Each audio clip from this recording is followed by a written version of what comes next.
Cricket ಜಗತ್ತಿನ interesting ಸುದ್ದಿಗಳನ್ನು quick ಆಗಿ ಹೇಳ್ತೇನೆ ಕ್ರಿಕೆಟ್ ರೌಂಡ್ ಅಪ್ ನಲ್ಲಿ. ನಾನು ಶಾಂತ. ನೀವು ಸುದ್ದಿಯಾನದ ಸಬ್ಸ್ಕ್ರೈಬರ್ ಆಗೋದಕ್ಕೆ ಮರಿಬೇಡಿ. ಟಿ20 ವಿಶ್ವಕಪ್ನ 12ನೇ ಪಂದ್ಯದಲ್ಲಿ USA ವಿರುದ್ಧ ಪಾಕಿಸ್ತಾನ ಗೆಲುವು ಸಾಧಿಸಿದೆ. ಕೊಲಂಬೋದ ಮೈದಾನದಲ್ಲಿ ನಡೆದ ಈ ಪಂದ್ಯದಲ್ಲಿ ಸಲ್ಮಾನ್ ಅಲಿ ಅಘಾ ನಾಯಕತ್ವದ ಪಾಕಿಸ್ತಾನ ತಂಡ ಸತತ 2ನೇ ಗೆಲುವನ್ನು ಪಡೆದಿದೆ. ಈ ಮೂಲಕ ಪಾಯಿಂಟ್ಸ್ ಟೇಬಲ್ನಲ್ಲಿ ತಮ್ಮ ಗುಂಪಿನಲ್ಲಿ ಅಗ್ರಸ್ಥಾನದಲ್ಲಿದೆ. ಇನ್ನು USA ತಂಡ ಸತತ 2ನೇ ಸೋಲನ್ನು ಅನುಭವಿಸಿದೆ. ಇನ್ನು ನಾಳಿನ ಪಂದ್ಯದಲ್ಲಿ ಭಾರತ ಹಾಗೆ ನಮೀಬಿಯಾ ತಂಡಗಳು ಮುಖಾಮುಖಿಯಾಗಲಿವೆ. ದೆಹಲಿಯ ಅರುಣ್ ಜೇಟ್ಲಿ ಸ್ಟೇಡಿಯಂನಲ್ಲಿ ಈ ಪಂದ್ಯ ನಡೆಯಲಿದ್ದು, ಅಭಿಷೇಕ್ ಶರ್ಮಾ ಪ್ಲೇಯಿಂಗ್ 11ನಿಂದ ಹೊರಬೀಳುವಂತಹ ಸಾಧ್ಯತೆ ಇದೆ. ಸ್ಟಮಕ್ ಇನ್ಫೆಕ್ಷನ್ನಿಂದ ಬಳಲ್ತಾ ಇರುವಂತಹ ಅಭಿಷೇಕ್ ಶರ್ಮಾ ಸದ್ಯ ಆಸ್ಪತ್ರೆಯಲ್ಲಿ ಚಿಕಿತ್ಸೆ ಪಡಿತಾ ಇದ್ದಾರೆ. ಹೀಗಾಗಿ ಮುಂದಿನ ಪಂದ್ಯದಲ್ಲಿ ಕಣಕ್ಕಿಳಿಯೋದು ಡೌಟ್ ಇದೆ.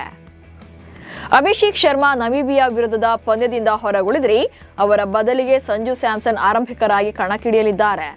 ಇದಕ್ಕೂ ಮುನ್ನ ಟೀಂ ಇಂಡಿಯಾ ಪರ ಸಂಜು ಸ್ಯಾಮ್ಸನ್ ಹಾಗೆ ಅಭಿಷೇಕ್ ಶರ್ಮಾ ಓಪನರ್ಗಳಾಗಿ ಇನ್ನಿಂಗ್ಸ್ ಅನ್ನು ಆರಂಭ ಮಾಡ್ತಿದ್ರು. ಆದರೆ ನ್ಯೂಜಿಲೆಂಡ್ ವಿರುದ್ಧ ತೋರಿದಂತಹ ಕಳಪೆ ಬ್ಯಾಟಿಂಗ್ ಪ್ರದರ್ಶನದಿಂದಾಗಿ ಸಂಜು ಸ್ಯಾಮ್ಸನ್ ಅವರನ್ನ ಕೈಬಿಟ್ಟು ಇಶಾನ್ ಕಿಶನ್ ಅವರಿಗೆ ಆರಂಭಿಕನ ಸ್ಥಾನ ನೀಡಲಾಗಿದೆ.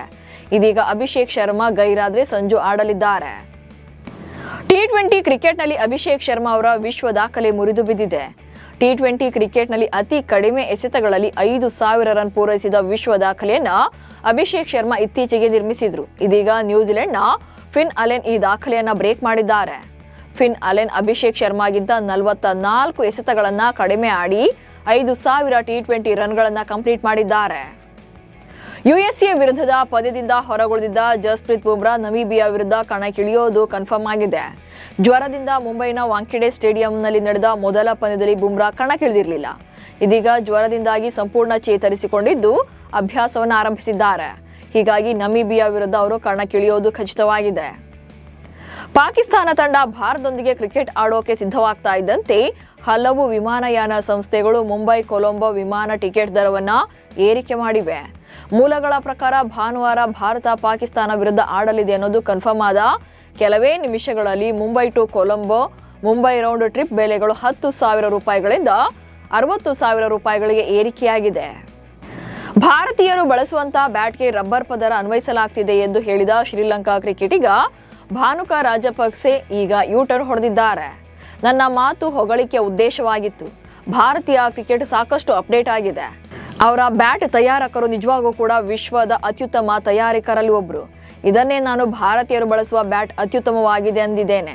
ಇದನ್ನ ಬೇರೆ ಅರ್ಥದಲ್ಲಿ ಅನುವಾದಿಸಿದ್ದಾರೆ ಎಂದಿದ್ದಾರೆ. ಇಂಗ್ಲೆಂಡ್ ಕ್ರಿಕೆಟ್ ತಂಡದ ಸ್ಟಾರ್ ಆಟಗಾರ ಜೋಸ್ ಬಟ್ಲರ್ ವೈಭವ್ ಸೂರ್ಯವಂಶಿ ಅವರನ್ನ ಹೊಗಳಿದ್ದಾರೆ. ಕೇವಲ 14 ವರ್ಷದ ವೈಭವ್ ತಾನು ಇಲ್ಲಿವರೆಗೆ ನೋಡಿದ ಅತ್ಯುತ್ತಮ ಯುವ ಆಟಗಾರ ಎಂದಿದ್ದಾರೆ. ಅಂಡರ್-19 ವಿಶ್ವಕಪ್ ಫೈನಲ್ ಪಂದ್ಯವನ್ನ ನಾನು ಟಿವಿಯಲ್ಲಿ ನೋಡ್ತಾ ಇದ್ದೆ.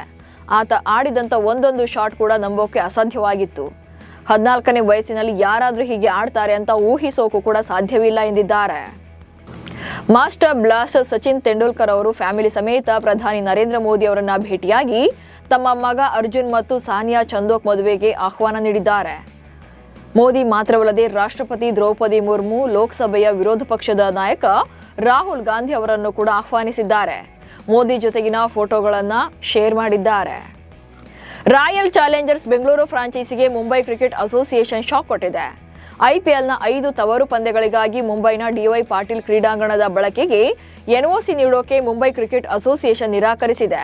ಮತ್ತೊಂದೆಡೆ RCB ಪಂದ್ಯಗಳನ್ನು ಬೆಂಗಳೂರಿನಲ್ಲೇ ನಡೆಸೋಕೆ KSCA ಎಲ್ಲಿಲ್ಲದೆ ಕಸರತ್ತು ನಡೆಸ್ತಾ ಇದ್ದು, ನಾಳೆ ಉನ್ನತ ಮಟ್ಟದ ಸಭೆ ನಡೆಯಲಿದ್ದು ಅಂತಿಮ ನಿರ್ಧಾರ ಹೊರಬೀಳಲಿದೆ. ಇವಿಷ್ಟು ಇವತ್ತಿನ ಕ್ರಿಕೆಟ್ ರೌಂಡ್ ಅಪ್ ಸುದ್ದಿಗಳು. ನಮಸ್ಕಾರ.